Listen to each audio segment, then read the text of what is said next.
siempre se ha hablado pues, que va a haber una guerra y esto y el otro, terremotos, pero hay una expectación de que algo va a suceder. Y no sé si tú lo has sentido ya, no sabemos qué, pero algo tiene que suceder en el mundo. Cuando el mundo ha llegado ahorita a un punto donde las Naciones Unidas están decretando la pedofilia a las naciones, no sé si ya vieron la película El Sonido de la Libertad de Jim Caviezel, no se la pierdan cuando la pasen, la están prohibiendo por todos lados. Y esta película ha dividido el mundo entre las tinieblas y entre la luz. Mi esposa y yo la vimos en Estados Unidos y dicen, eso es acerca del tráfico de niños, es la vida real. Y te espantas lo que está pasando y lo que están haciendo con los niños. No hay escenas grotescas ni crudas, está muy bien hecha la película, la hizo Mel Gibson, con el que hizo La Pasión de Cristo, Jim Caviezel, y no me acuerdo el actor mexicano, Verástegui, que también financió bastante la película, y le damos gracias a Dios por estas películas, ¿verdad? Que están conmoviendo y están sacudiendo al mundo y están ventaneando ahora sí a todos los que están a favor de la pedofilia. Y cuando oímos la cantidad de cadenas de televisión y de compañías como Disney que se están oponiendo a la película, la primera pregunta que te haces es, ¿quién puede oponerse a la pedofilia? O sea, ¿quién la puede favorecer? O sea, necesitas demasiada crueldad para apoyar que a los niños menores de 6, 7 años los violen o los usen como instrumentos sexuales. La persona tiene que estar loca completamente, endemoniada, para poder aprobar un crimen tan grande y una crueldad tan profunda como la pedofilia. Y en la película dicen al final, ¿verdad? Bueno, ¿y por qué al saber estas redes que traen miles de niños de la frontera mexicana y de Ucrania a Colombia principalmente y otras naciones de Centroamérica, ¿por qué no se oponen y contestan? Porque no hay con quién. Las Naciones Unidas lo están apoyando. ¿Hasta dónde podemos pisar fondo? ¿Hasta dónde podemos llegar ya que hemos llegado al colmo de la maldad? Ya más maldad que esta ya no hay. Cuando las organizaciones como las Naciones Unidas o la Organización Mundial de la Salud están apoyando, ¿verdad?, dictaminar y decretar medicamentos no probados ni supervisados con el propósito de eliminar la población más rápido, es cuando dices, algo va a suceder. Dios no se va a quedar callado. Y vamos a ver de aquí en los próximos días lo que Dios va a hacer. Pero va a ser algo terrible y tenemos que prepararnos nosotros porque somos la generación que para esta hora hemos nacido. Para levantar el bendito evangelio de la gracia de Dios y decirle al mundo, arrepiéntanse, arrepiéntanse, arrepiéntanse, porque la hora del juicio viene. El juicio viene, el juicio viene. Muy bien, los que traen su Biblia, que son los que se van a ir en el rapto, les pido que la abran en el capítulo 12 del libro de Daniel. Hemos iniciado una serie, esta es la tercera conferencia de la serie titulada El tiempo del fin. Ya hubo 2 conferencias que compartí en la iglesia de Toluca, esta es la tercera conferencia.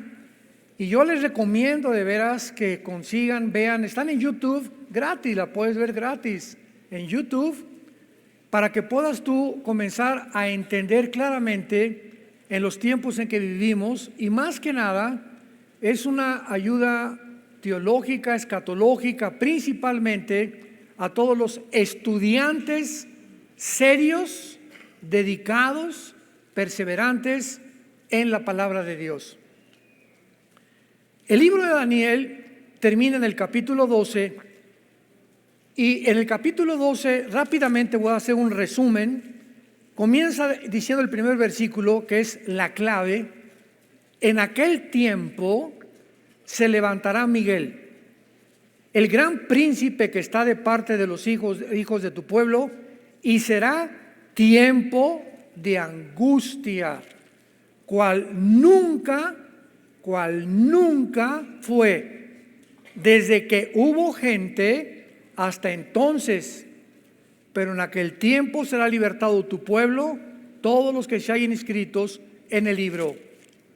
El capítulo 12, Daniel, después de compartir visiones en el capítulo 2, capítulo 7, capítulo 8, capítulo 10, capítulo 11 y culminando con el capítulo 12, él ha hablado durante todo el libro del tiempo final. Todas las profecías del libro de Daniel están apuntando hacia los últimos 7 años del final de las profecías de Israel, no de la iglesia. Porque hay un tiempo final para la iglesia y hay un tiempo final para Israel. Entonces, cuando la Biblia habla del último tiempo, los tiempos finales, los postreros días, tenemos que diferenciar y entender dentro del contexto a qué se está refiriendo el Espíritu Santo. Si es a los tiempos finales de la iglesia o es a los tiempos finales de Israel. Muy bien. El tiempo final para nosotros, la iglesia, termina con el arrebatamiento. En cuanto millones de personas desaparezcamos del mundo, en ese momento la iglesia desapareció y nos vamos al cielo. Mientras tanto pasan 7 años aquí en la tierra, que se llama la 70 semana de Daniel, o los últimos 7 años que Dios le dio a través del ángel a Daniel en el capítulo 9 del libro de Daniel. Entonces nosotros estamos en el cielo, donde Dios nos va a preparar y Dios va a condicionarnos y Dios va a poder seleccionarnos mientras estamos en el cielo y en la tierra pasan los 7 años de la tribulación. ¿Quiénes de nosotros vamos a gobernar en el milenio?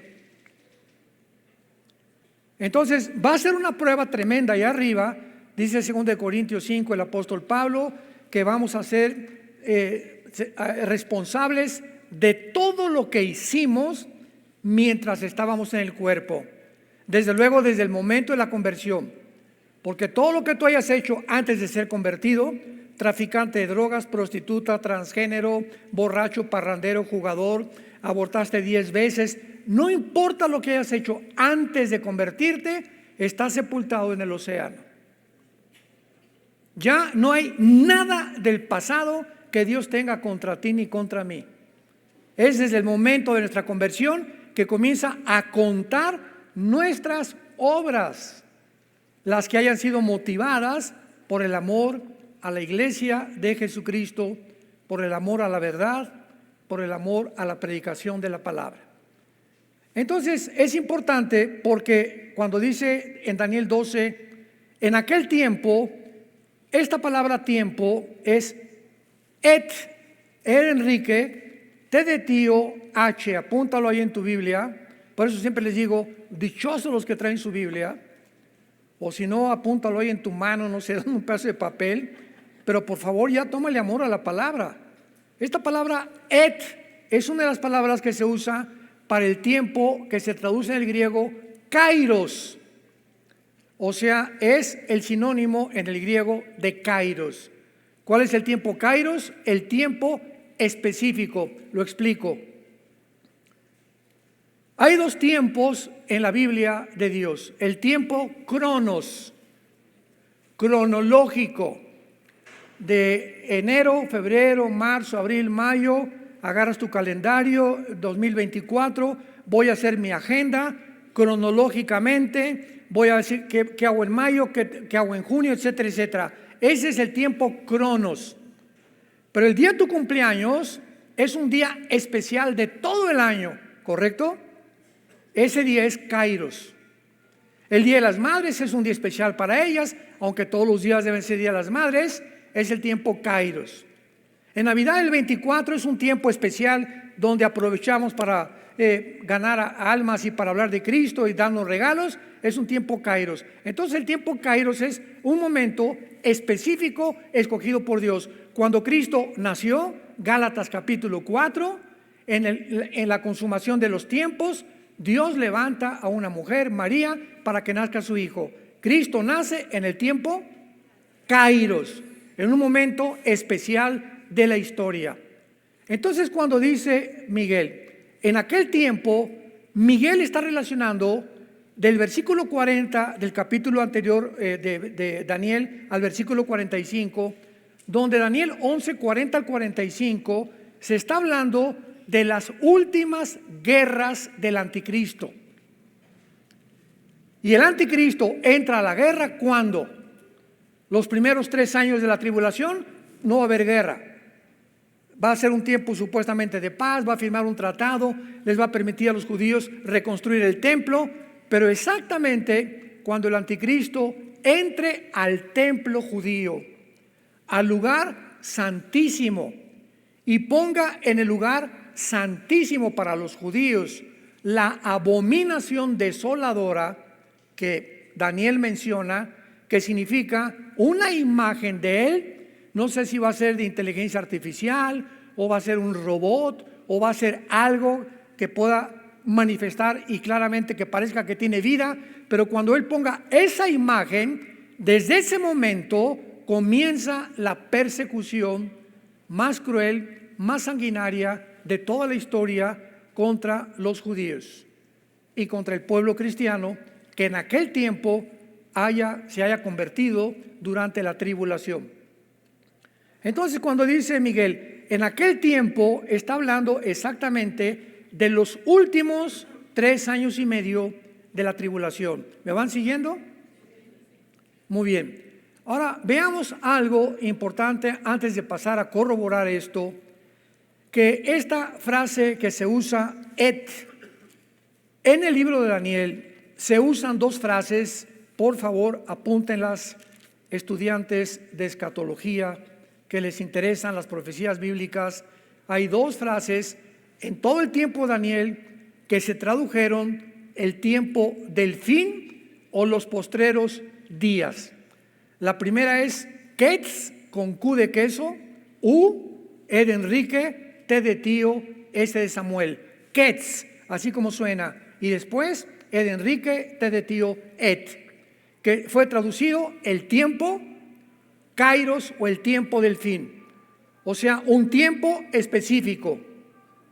Y la otra frase es Acharit Yom, tal como suena, Acharit con CH, Yom es con Y, que se traduce días muchas veces. Esto se tradujo como los postreros días.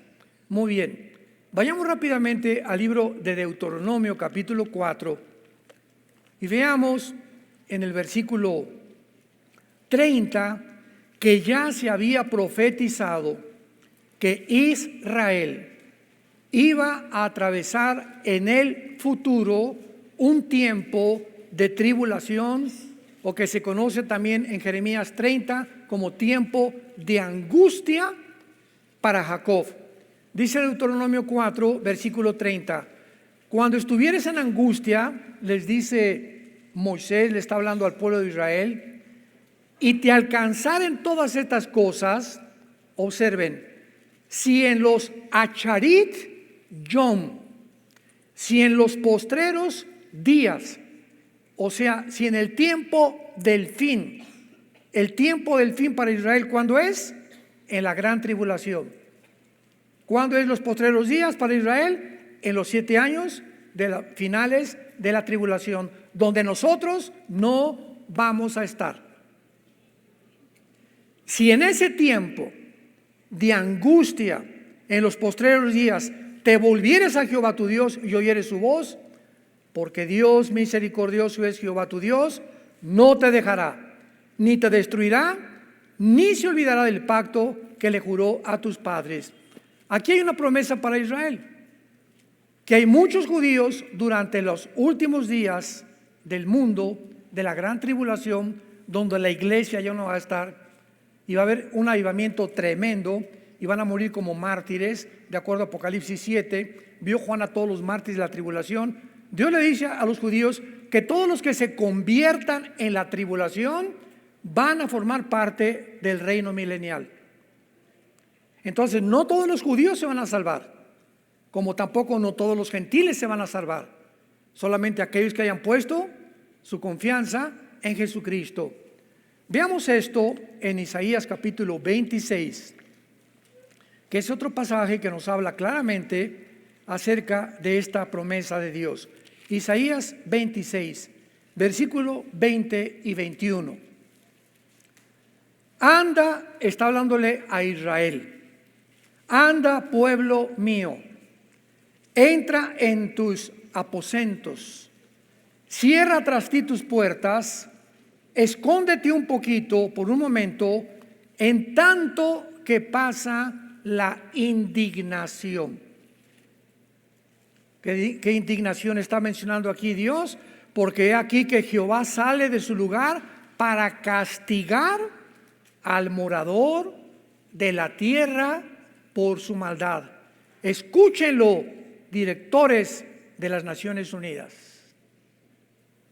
Escúchenlo todos los políticos y todos los que en este tiempo ya están tomando partido, América o Chivas. Tú no te puedes poner la camiseta a la mitad, América y abajo Chivas. ¿Sabes una cosa? Tú tienes que decidir a qué equipo te colocas, o a qué equipo vas a seguir, o a qué amo vas a seguir.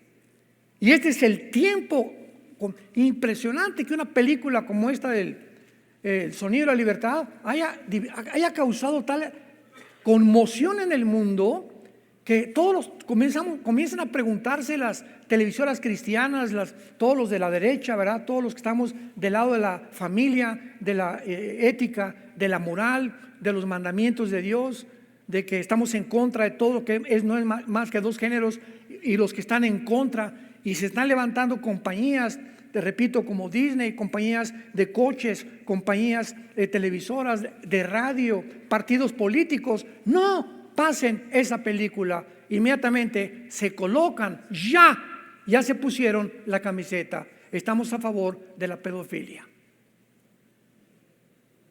Increíble. Jesús dijo: he venido a traer espada.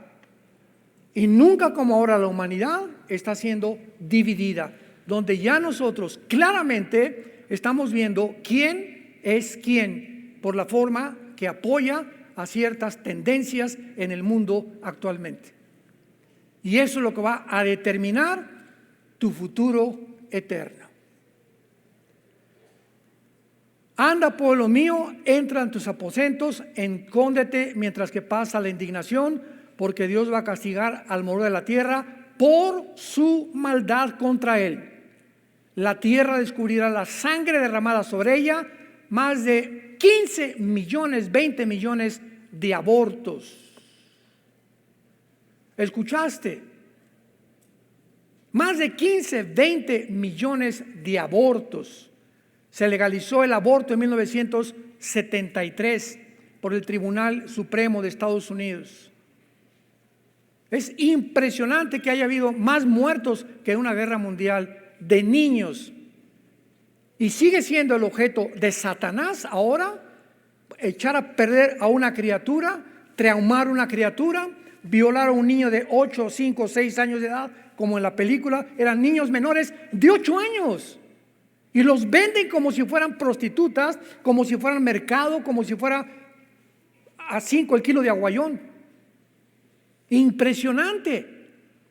Y ves cómo los llevan, los guardan, y cómo los convencen y se los arrebatan en los mercados, y los están en la frontera, se los llevan, y nadie vuelve a preguntar por ellos, y están en el mercado del tráfico de niños humanos, vendiéndolos a pedófilos, a psicópatas, sociópatas, que van a tener su castigo en el infierno algún día, porque tienen que pagar por eso algún día.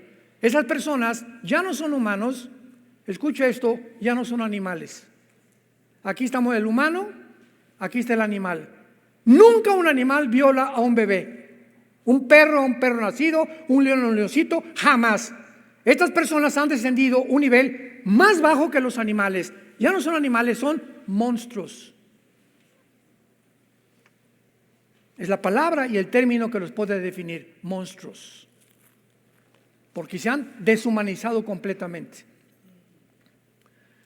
Veamos ahora estos términos en el libro de Daniel, capítulo 2. Vamos a comenzar el capítulo 2 de una forma rápida, para que veamos que todos estos términos, Ketz, Et, Acharit, Yom, se usan en el libro de Daniel siempre apuntando hacia el futuro.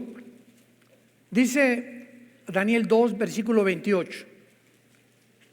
Aquí está Daniel hablándole al rey Nabucodonosor y le dice: pero hay un Dios en los cielos, el cual revela los misterios, y él ha hecho saber al rey Nabucodonosor lo que ha de acontecer en Acharit Yom, en los postreros días. Y aquí tu sueño y las visiones que has tenido en tu cama. Aquí Daniel le interpreta al Nabucodonosor y le dice: ese sueño que viste, una estatua, la cabeza de oro, el pecho y los brazos de plata, el vientre de bronce y las piernas de hierro y los pies de la estatua, mezclados con barro y con hierro, representan a los 4 imperios nada más. Desde hace 2600 años que se escribió Daniel hasta la segunda venida de Cristo, solamente bíblicamente habrá 4 imperios que van a gobernar el mundo. Y desde ese entonces fue Babilonia, que es la cabeza de oro, los medos y los persas, que es lo que representa el metal que sigue, y después el bronce, el imperio griego, que derrotó a los persas, Alejandro el Magno, y de acuerdo a la historia, el cuarto fue Roma. Y Roma se representa con las 2 piernas porque Roma se divide. En el año más o menos 475, Roma se divide en el occidente y en el oriente. Se queda en el occidente Roma como capital y en el oriente se queda Constantinopla, que es Estambul o Turquía moderna. Y durante más o menos 1500 años, este imperio romano de alguna forma prevaleció en el oriente y vinieron los otomanos turcos, que durante casi 500 años gobernaron el mundo, ¿verdad? Bueno, no el mundo porque no controlaron todo el mundo, pero vencieron a Roma oriental y hasta 1923, después de la Primera Guerra Mundial, vinieron los ingleses, vencieron a los otomanos turcos y entonces los ingleses se apoderaron del Medio Oriente. De 1923 a 1945, que los judíos regresaron más o menos a su tierra en el 48, del 23 al 45, el Medio Oriente no era geográficamente como tú lo ves actualmente en un mapa, sino que llegaron los ingleses con algunos de Francia y dijeron: Jordania va a estar aquí, a Israel le vamos a tocar esta parcela, a Siria esta, a Egipto esto. El Medio Oriente lo arreglaron geográficamente los ingleses. Y todo fue preparado para que en el 48, 3 años después de la Segunda Guerra Mundial, regresara Israel como una nación independiente, soberana ante el mundo entero. Entonces Daniel le está interpretando esto. No me quiero profundizar porque ya es otro tema, pero veamos ahora enseguida el versículo 45 del mismo capítulo 2 de Daniel. Y ya al final de esta explicación, Daniel le explica y le dice al rey Nabucodonosor, Daniel 2:45, de la manera que viste que del monte fue cortada una piedra, no con mano, la cual desmenuzó el hierro, el bronce, el barro y la plata, que son los metales que formaban la estatua, y el oro, el gran Dios ha mostrado al rey lo que ha de acontecer a Acharit Yom, en lo porvenir. En otras palabras, cuando esta visión de la estatua la vio Daniel, de repente una piedra golpeó contra los dedos de la estatua en los pies. Y estos 10 dedos de la estatua que descienden de Roma, ¿quiénes son las dos piernas? El Imperio Romano. Pero el Imperio Romano tuvo el territorio de Europa, norte de África y el Medio Oriente, ¿recuerdan? El Imperio Romano tuvo Europa, no solamente Europa, el norte de África y el Medio Oriente. Entonces, si se dividió entre el occidente y el oriente, y hay 5 dedos acá y 5 dedos allá, el último gobierno mundial, escuchen esto con mucha atención, de acuerdo a las Sagradas Escrituras, se formará un G10.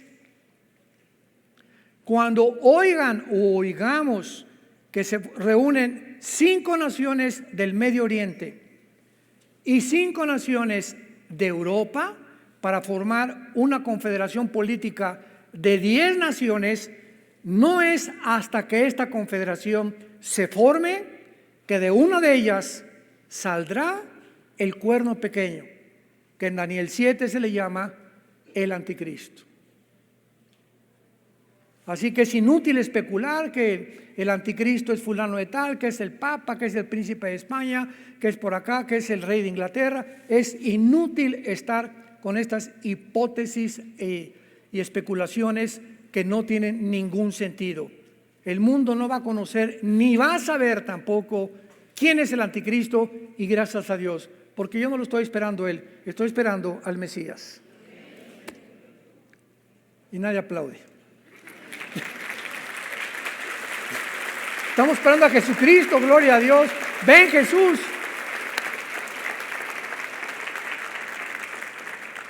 Así termina Apocalipsis 22. Ven Jesús. Y los que tienen sed vengan y beban del agua de la vida gratuitamente. Ven Jesús, es el anhelo diario. Señor Jesús, yo anoche le decía a las 3, 4 de la mañana, Señor Jesús, te estamos esperando. Pero mientras vienes, úsanos para seguir ganando las almas. Tenemos que tener pasión por las almas perdidas, pasión por la verdad, porque esta es la hora de los valientes, esta es la hora de los Davides, esta es la hora de los guerreros y de las guerreras de Dios. Para esta hora naciste, quiero que sepas, porque es el tiempo más precioso de toda la historia cristiana, porque somos la última generación en ver las profecías bíblicas y esperando a Jesús en el aire. Veamos otro.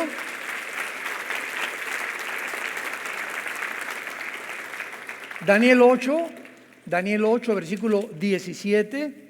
Estamos viendo todos los versículos donde se encuentran esta terminología: el tiempo, el fin, los postreros días, corroborando que todos apuntan hacia el futuro.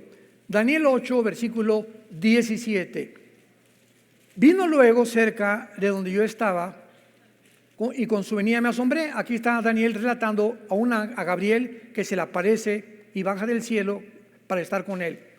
Y me postré sobre mi rostro, dice Daniel, pero él me dijo: entiende, hijo de hombre, porque la visión es para el tiempo del fin. Y aquí se usa et kairos o et ketz, que es el tiempo, kairos en el griego, o sea, para el tiempo especial. Y ya sabemos cuál es, el de los últimos 3 años y medio de la tribulación. Así que toda esta visión que le da en el capítulo 8, que no nos da tiempo de recorrerla, yo lo hemos predicado en otras veces, es para el tiempo final. Veamos ahora el versículo 19 del capítulo 8, y le vuelve a decir: y dijo, yo te enseñaré lo que ha de venir al fin de la ira, porque esto es para el tiempo del fin. Otra vez, toda la visión del capítulo 8 es ¿para cuándo? Para el tiempo del fin. Vayamos al capítulo 10. Ya casi terminamos con estos términos. Versículo 14. Daniel 10, 14. He venido para hacerte saber lo que ha de venir a tu pueblo en Acharit Yom, en los postreros días, porque la visión es para esos días. Capítulo 11, versículo 36. El rey hará su voluntad y se ensoberbecerá y se engrandecerá sobre todo Dios. Contra el Dios de los cielos hablará maravillas y prosperará hasta que sea consumada la ira. ¿Cuál ira? La gran tribulación, porque lo determinado se cumplirá. Y terminamos con el capítulo 12, versículo 9, que es el tema principal de nuestras conferencias. Daniel 12:9. Él respondió, otra vez el ángel Gabriel le dice a Daniel, porque estas palabras están cerradas y selladas hasta el tiempo del fin. Vean esto.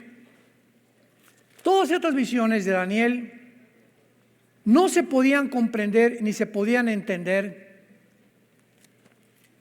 porque estaban cerradas. Daniel, desde que te estoy dando estas profecías, van a pasar 2600 años. En ninguna época de la iglesia, ni de los padres, ni de la Reforma, ni del Renacimiento, ni de la época de las misiones 1800, 1900, nadie va a entender estas visiones, ni los imperios ni nada, hasta los que vivan la última generación. Entonces pasan 600 años de que el ángel le dijo estas palabras, y Juan el apóstol es llamado por Dios cuando estaba en la isla de Patmos. Tenía como 90, 95, 96 años. Fue el último de los apóstoles que murió, Juan. Y tiene una visión, Juan, donde Cristo se aparece glorificado enfrente de él, con los ojos como, ¿verdad?, con una vista como de bronce bruñido, el pelo blanco como la lana, con un vestido largo como el lino fino, un cinto de oro, los pies como bronce bruñido, etcétera, etcétera. Y entonces Cristo le revela a Juan el Apocalipsis, y aquí pasa algo muy interesante. Escuchen esto. A Daniel se le ordena sellar las palabras hasta el tiempo del fin, pero Dios le dice a Juan, esto que te voy a decir, no lo selles. Y por eso el libro del Apocalipsis, ¿cómo comienza el Apocalipsis? ¿Cómo comienza diciendo el Espíritu Santo el Apocalipsis en el capítulo 1 y cómo escribe el apóstol Juan? La revelación de Jesucristo que Dios le dio para manifestar a sus siervos las cosas que deben, ya no está el tiempo del fin, ¿verdad?, que deben suceder, que eso pronto. Y la declaró enviándola por medio de su ángel a su siervo Juan, que ha dado testimonio de la palabra de Dios, del testimonio de Jesucristo y de todas las cosas que ha visto. Bienaventurado el que lee y los que oyen las palabras de esta profecía y guardan las cosas escritas, porque, ¿no oigo? El tiempo está cerca. Pregúntate ahorita, oiga, esto fue escrito hace 2000 años. Ya han pasado 2000 años. ¿A qué se refiere con que el tiempo está cerca? O sea, cuando le dijo el tiempo está cerca, ¿le estaba diciendo el año que entra? ¿O en 5 años? No, de ninguna manera. Ya estaba entendido por el libro de Daniel. Lo que Cristo le estaba diciendo a Juan al dejarnos el Apocalipsis, el tiempo siempre está cerca para todos los seres humanos, porque ¿a qué edad morimos? ¿80? ¿85 los más fuertes? Ruth Coffey, la misionera que nos recogió a mi esposa y a mí, que está en Cuernavaca, cumplió 97 años la semana pasada. Una mujer de Dios, Ruth Coffey, la honramos y oramos siempre por ella. Pero nadie llega ya a los 85, 90, y el momento de tu muerte, el tiempo llegó para ti, para ti, para ti, para ti. Eso es lo que significa, el tiempo está cerca, porque el día de tu muerte entregas tus cuentas a Dios. La vida es bien corta, tenemos una sola vida, una sola, para vivirla. Escoge tú a quién quieres servir, pero yo en mi casa serviremos a Jehová. Escoge. Llegó el tiempo de la hora.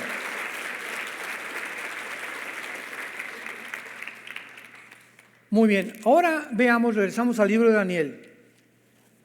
Y veamos ahora todo lo relacionado con el tiempo de la gran tribulación, porque así termina el libro.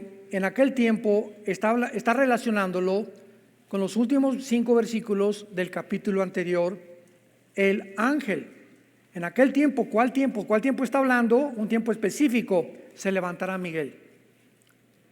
Es interesante cuando acomodamos lo espiritual sobre lo espiritual, precepto sobre precepto, escritura sobre escritura, y no tomamos una escritura de por acá y otra de por allá, armamos una doctrina con una y armamos una doctrina con otra, sino que tenemos el contexto y vemos qué dice Deuteronomio, qué dice Juan, qué dice Zacarías, qué dice Malaquías, qué dice Sofonías, qué dice Joel, y unimos las piezas y tenemos un rompecabezas armado.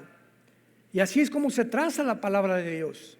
Requiere diligencia, perseverancia, entrega, dedicación, pero más que nada, disciplina. Veamos ahora claramente de qué forma la Biblia nos muestra que desde el Antiguo Testamento como en el Nuevo Testamento ya se estaba describiendo o enseñando los postreros días que serían de angustia. Por ejemplo, el arcángel Miguel le dice, en aquel tiempo, o sea, el tiempo en que el anticristo, porque vean cómo termina Daniel 11, versículo 44 y 45. Vean cómo termina Daniel 11, 44 y 45, está hablando del anticristo. Pero noticias del oriente y del norte lo atemorizarán. Saldrá con gran ira para destruir y matar a muchos, y plantará las tiendas de su palacio entre los mares y el monte glorioso y santo, mas llegará a su fin y no tendrá quien le ayude. ¿A qué tiempo se refiere aquí el Espíritu Santo del anticristo? Al final de la carrera del anticristo, a los últimos 3 años y medio que le quedan. Esto nos habla que el anticristo, después de firmar el tratado con los judíos, no va a vivir en Israel. Posiblemente se vaya a Irak o a la región de la antigua Mesopotamia, significa entre 2 ríos, que era Irak y Siria, que es la zona geográfica en la que estaba dividida el Medio Oriente en la antigüedad, en el Antiguo Testamento. Entonces parece que el anticristo va a estar en Irak, porque en esa zona, Irak, Arabia Saudita, Kuwait, se va a levantar el centro comercial más grande del mundo en los próximos meses, en los próximos años, que termina en Apocalipsis 18. ¿Se acuerdan ustedes? La ramera en el capítulo 17, el gran centro comercial en el capítulo 18 del Apocalipsis, donde todos los reyes de la tierra van a negociar y nadie ahí va a comprar sin estar marcado con el 666. Todos los que quieran comprar en el centro comercial. Entonces el anticristo va a llegar el tiempo en que muda, dice aquí, y entonces plantará las tiendas de su palacio entre el monte glorioso que es Jerusalén. El anticristo muda sus cuarteles generales a la ciudad de Jerusalén, que es ya el final de su carrera. Como lo sabemos, porque estando él en Jerusalén, noticias del oriente lo atemorizarán, tal vez como dice Apocalipsis 16, del 12 en adelante, y vi a los reyes del oriente que venían a la guerra del Armagedón, mientras el anticristo está ahí en el valle del Meguido. Todos los que fuimos a Jerusalén hace algunos días, es impresionante el valle del Meguido. Ahí Napoleón Bonaparte dijo, aquí será la tercera guerra mundial. Así lo expresó Napoleón Bonaparte antes de morir, cuando estaba en el valle del Meguido en Israel. Entonces ahí va a ser la tercera guerra mundial, el Armagedón. Entonces la Biblia está hablando en aquel tiempo, es los tiempos finales del anticristo. ¿Se fijan cómo vamos hilando? Para ir determinando en qué tiempo está hablando la Biblia. Ahora vamos a corroborarlo con Apocalipsis 12, que esto ya confirma de una forma indubitable, inequívoca, que está hablando de los últimos años del anticristo y de la gran tribulación. Apocalipsis 12, versículo 7. Después hubo una gran batalla en el cielo. Miguel y sus ángeles luchaban contra el dragón, y luchaba el dragón y sus ángeles, mas no prevalecieron, ni se halló ya lugar para ellos en el cielo. ¿Por qué en Daniel 12 dice y se levantó Miguel? Porque el arcángel Miguel está puesto como protector de la nación de Israel. Es el arcángel más grande de los ángeles de Dios, con el título y el rango más elevado, el que está encargado de proteger a Israel a través, desde que Abraham, Jacob, Isaac fundaron la nación. Y entonces vino Egipto primero, la primera opresión, después vino Asiria contra Israel, Babilonia, Medo-Persia, Grecia, Roma, y a través de todos estos imperios los judíos sobrevivieron. Desaparecieron todos los demás tribus que había, ¿verdad? Todos los que se levantaron a su alrededor, nadie sabe que están enterrados en las arenas del desierto. Son expulsados 2000 años los judíos, 70 años después de Cristo, por negar al Mesías, y son repartidos en todas las naciones. Y en 1948 es la primera civilización. Señores historiadores, señores sociólogos, señores geólogos, antropólogos que nos escuchan, nunca en la historia existe un pueblo que haya sobrevivido 2000 años y que hayan sido dispersados por todas las naciones y que lleguen a su nación y no se les haya olvidado su idioma, su cultura, sus tradiciones, ni su religión. Nosotros los mexicanos, nicaragüenses, guatemaltecos, pasamos al otro lado y ¿cómo te llamas? Henry Ford. O sea, ya se nos olvida el español. O crecemos una cultura igual con los italianos, Yo me he encontrado cantidad, hay un señor yo Paladino que lo conozco muy bien, que entrena a los motociclistas con motores Harley allá en Estados Unidos. Es un grande entrenador de motociclismo. Una vez le pregunté, ¿tú no hablas italiano? No hablo italiano. Y a todos que tengan así Capellini, Paladino, etcétera, etcétera, se les olvidó el italiano ya. Se les olvidó el francés. Pocos hablan alemán ya. La cultura siempre tiende a absorbernos. No pasó así con los judíos. Pero no porque sean especiales ni más inteligentes, simplemente para demostrar que eran el pueblo que Dios había escogido y para que Israel sea la evidencia más grande que Dios existe.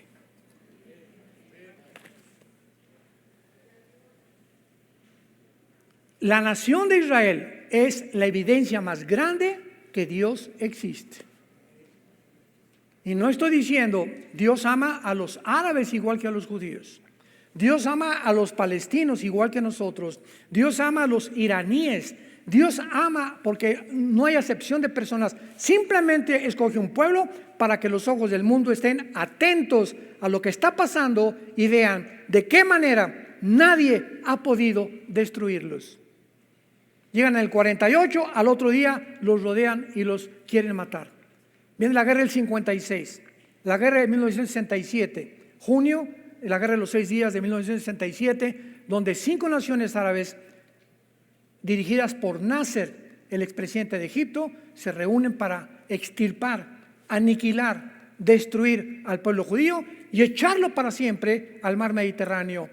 En la ley de las probabilidades, ustedes que les gustan las matemáticas, en la ley de las probabilidades, era 12 a la 15ª potencia las probabilidades que tenían de salir vivos de la guerra de los 6 días.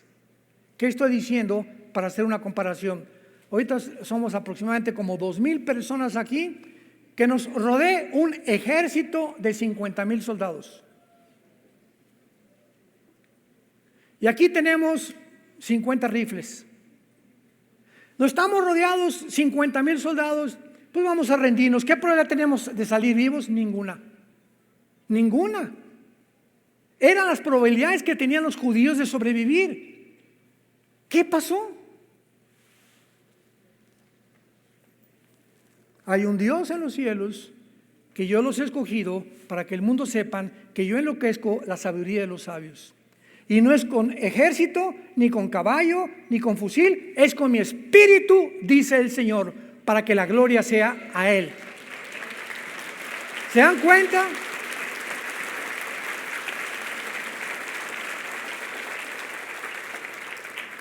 El 2 de junio se levantan 7, 8 pilotos judíos, se suben a sus aviones y ellos, sabiendo que los árabes a las 6:30 o 7 desayunan, a las 5:30 o 6 de la mañana vuelan sobre Egipto y arrasan con toda la aviación de Egipto.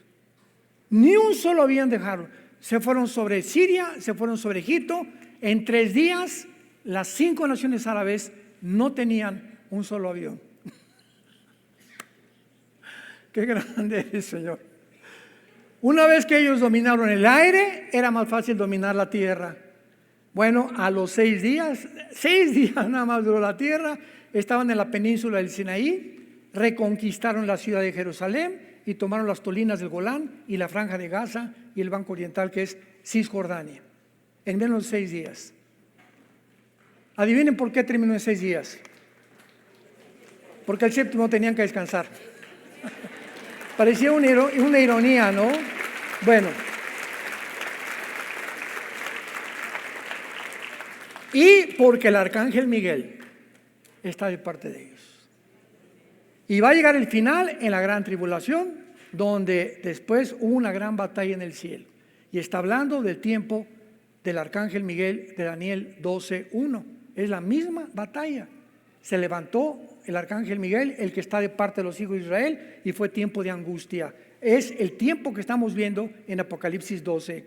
Pero no prevalecieron, ni se halló lugar para ellos en el cielo. O sea, en la gran tribulación va a haber una batalla para decidir quién se viene a la tierra. Y entonces es derrotado Satanás y sus ángeles, y Satanás, Lucifer y sus ángeles y sus demonios en los últimos 3 años y medio de la semana 70 de Daniel, de la gran tribulación, son arrojados a la tierra.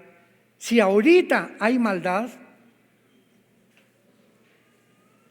y él está todavía por ahí reguileteando en el aire arriba de nosotros, imagínense cuando esté aquí ya abajo con sus ángeles caídos, que segurísimo van a tomar forma humana y van a creer que son extraterrestres. Tal vez me imagino que puede haber, porque ahorita está una obsesión con los ovnis, y no saben ni siquiera qué hay detrás del movimiento ovni, que son materializaciones de la energía satánica. Son ángeles preparando el camino para que cuando venga el anticristo con los milagros, van a creer que son extraterrestres, porque los milagros que van a hacer no los puede hacer ningún ser humano, pues se vienen sobre la tierra. Y lo explica aquí el versículo 12 de Apocalipsis, versículo 9. Y fue lanzado fuera el gran dragón. Hasta la segunda parte de la tribulación será lanzado del cielo. Ya Satanás no tendrá acceso al cielo. Todavía tiene acceso al cielo. Por eso dice primera de Juan, si hemos pecado, abogado tenemos para con el Padre, a Jesucristo el justo. Porque el cielo es un tribunal. Aquí está Dios en su trono, aquí está el acusador como en un juicio, y aquí está el abogado defensor. El acusador es el diablo. La palabra diablo significa acusador. Satanás significa enemigo. Su nombre no es acusador ni enemigo, su nombre es Lucifer. Entonces tú pecas y viene Satanás acusándote. Ve a Paquito lo que hizo antier, y esto y el otro, y ya viste lo que hizo Carmelita, y ya viste que se fue con otra mujer, y ya viste que están fornicando, y está viendo películas pornográficas. Y en ese momento Cristo, dice Hebreos, que vive para interceder por nosotros, no puede hacer nada. Y le abre la puerta de tu casa a los demonios, a tu vida, a tu mente, y comienzan a atormentarte y comienzan a provocar problemas en tu casa, con tus hijos, con tus nietos. Se te viene una bandada como no te imaginas, y Cristo está así cruzado. ¿Por qué? Porque dice, hasta que tú no digas, Padre, perdóname. En ese momento Cristo se pone en medio y dice, Satanás ya pidió perdón, no tienes nada contra él. Y cierras la puerta de tu casa, de tu mente y de tu corazón a los demonios.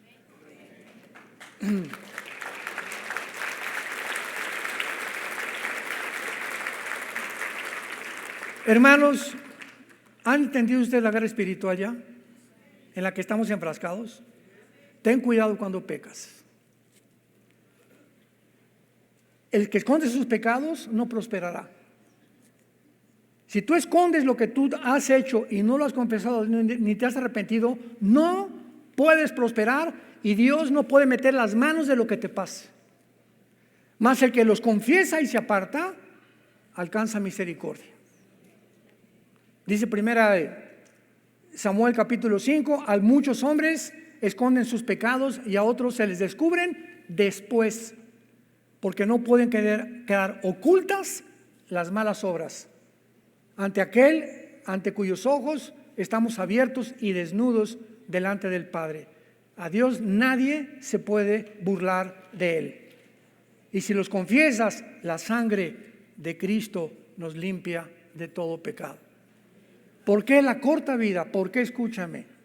¿Por qué la corta vida que tenemos la vas a vivir miserable? Por estar escondiendo este pecado y creyendo que te va a ir mejor, robando, defraudando, fornicando, viendo películas, etcétera, etcétera, engañando a tu prójimo. ¿Por qué crees que te va a ir bien? No te puede ir bien. Tus pecados te alcanzarán, dice el Señor, tarde o temprano cae el hacha del juicio sobre la raíz de los árboles. Juan el Bautista dijo, el hacha ya está puesta, todo árbol que no da fruto será cortado. Y si así tienes ya 3, 4, 6 meses, no es cierto que eres cristiano. No es cierto que eres cristiano. Te llamas, pero realmente en tu vida hay pecado no confesado. ¿Por qué? Porque el Espíritu Santo no está operando la convicción que Él trae a una vida que realmente es honesta delante de Dios. Señor, la regué la leche anoche, le grité a mi esposa, ya forniqué con mi novio, ya Señor perdóname, desde mañana si cerca Pepito le voy a tumbar los dientes y me comienza a acariciar, voy a abandonar a la mujer que ando con ella en el adulterio, voy a rezar con mi esposa y con mis hijos. Tenemos la oportunidad, mientras vivimos, del perdón de la sangre de Cristo. ¿Por qué habríamos de escoger vivir como miserables cuando la vida ya nos da demasiados problemas para vivir? Y finalmente, dice Apocalipsis 12, que entonces fueron arrojados a la tierra.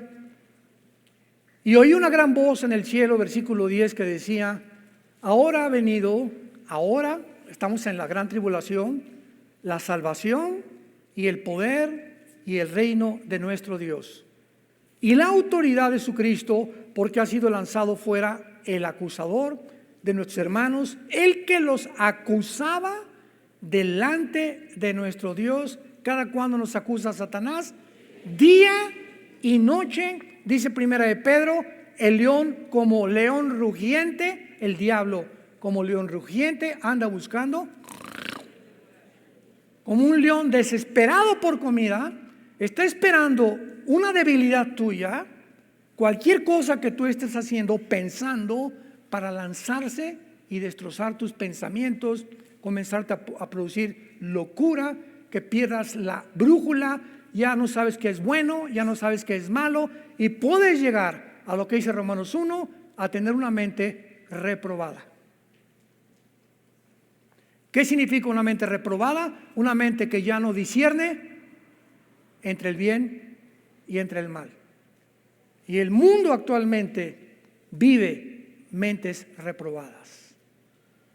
Cuando comenzó el movimiento, tú no eres niño, eres niña, hay 3, 4, 5 géneros, inmediatamente discernimos los cristianos, todas esas personas ya tienen una mente reprobada, ya perdieron la brújula. Ya no saben qué es hombre, qué es mujer, ya no saben qué es bueno, qué es malo. A lo malo le llaman bueno, a lo bueno le llaman malo. Y comienza como un tsunami el diablo a propagar estas filosofías y estas ideologías para que la demás gente lo acepte como normal. Y cuando ya el público lo acepta como normal, es cuando dices, es una generación perversa y maligna. Para terminar, hace algunas semanas les conté, hace un tiempo, me mandaron un video como de 50 adultos completamente encuerados. Ya ni tanga traían, en bicicleta. Lo pueden, anda por ahí circulando. Desfilando en una calle de Estados Unidos, y cantidad de gente con sus niños de 4 o 5 años de edad, y pasaban en la bicicleta así, encuerados, viejos raboverdes, monstruos, porque es lo que eran, y se bajaban y le agarraban al niño y le daban la mano, y la mamá, ¡ah! Y yo les compartí y les dije, todos esos en las bicicletas es una bola de psicópatas, pero ¿saben una cosa? Están peor el público. Yo le dije a mi esposa, ¿te imaginas a nuestra nietecita llevarla a un lugar así, que vea hombres encuerados y mujeres encuerados? El trauma que les causan ya para que comiencen a acostumbrarse al sexo a los 3, 4 años de edad. ¿Qué les pasa a sus padres? ¿Cómo pueden ir a un desfile de los gays, del orgullo, con su familia? ¿Qué vas a ver? Por el amor de Dios, están peor que los mismos que desfilan haciendo eso. Increíble, pero cierto. Y todavía cuando llegues a aplaudirlos, es cuando dices, mentes perversas y malignas, reprobadas por Dios. Porque ese fue el camino que escogieron. Pero yo en mi casa serviremos a Jehová. Te damos gracias, Padre, por tu palabra en esta tarde. Gracias, Dios y Padre de Jesucristo, que fue crucificado, enterrado y resucitado a los 3 días, y el cual está sentado a la diestra del Padre en las alturas, viviendo actualmente para interceder por nosotros, para defendernos de las acusaciones, para cuidarnos, protegernos con sus ángeles, que día y noche acampan alrededor de los que le temen. Riquezas, honra y vida son la remuneración de la humildad y el temor de Jehová. Gracias, Señor, por tan grande salvación.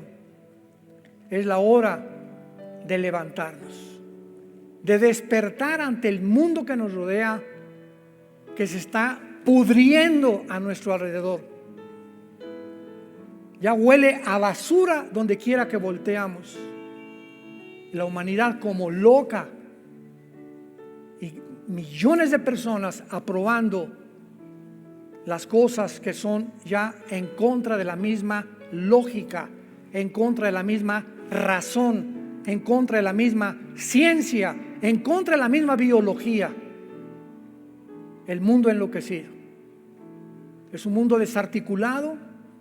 Es un mundo rebelde, por lo cual tú tienes que juzgarlo en los 7 años de la tribulación. En esta tarde Dios te da la oportunidad que vengas a la cruz. Ustedes que nos ven por la televisión, te da el Dios la oportunidad de arrepentirte de tus pecados y que le digas estas palabras con todo tu corazón. Señor, perdona mi vida, perdona mis pecados. Creo que en la cruz tu Hijo pagó por ellos con su sangre, que a los 3 días resucitó de los muertos, por lo cual te pido, porque creo que vives, Señor Jesús, que entres a mi vida en este instante como mi Señor y Salvador.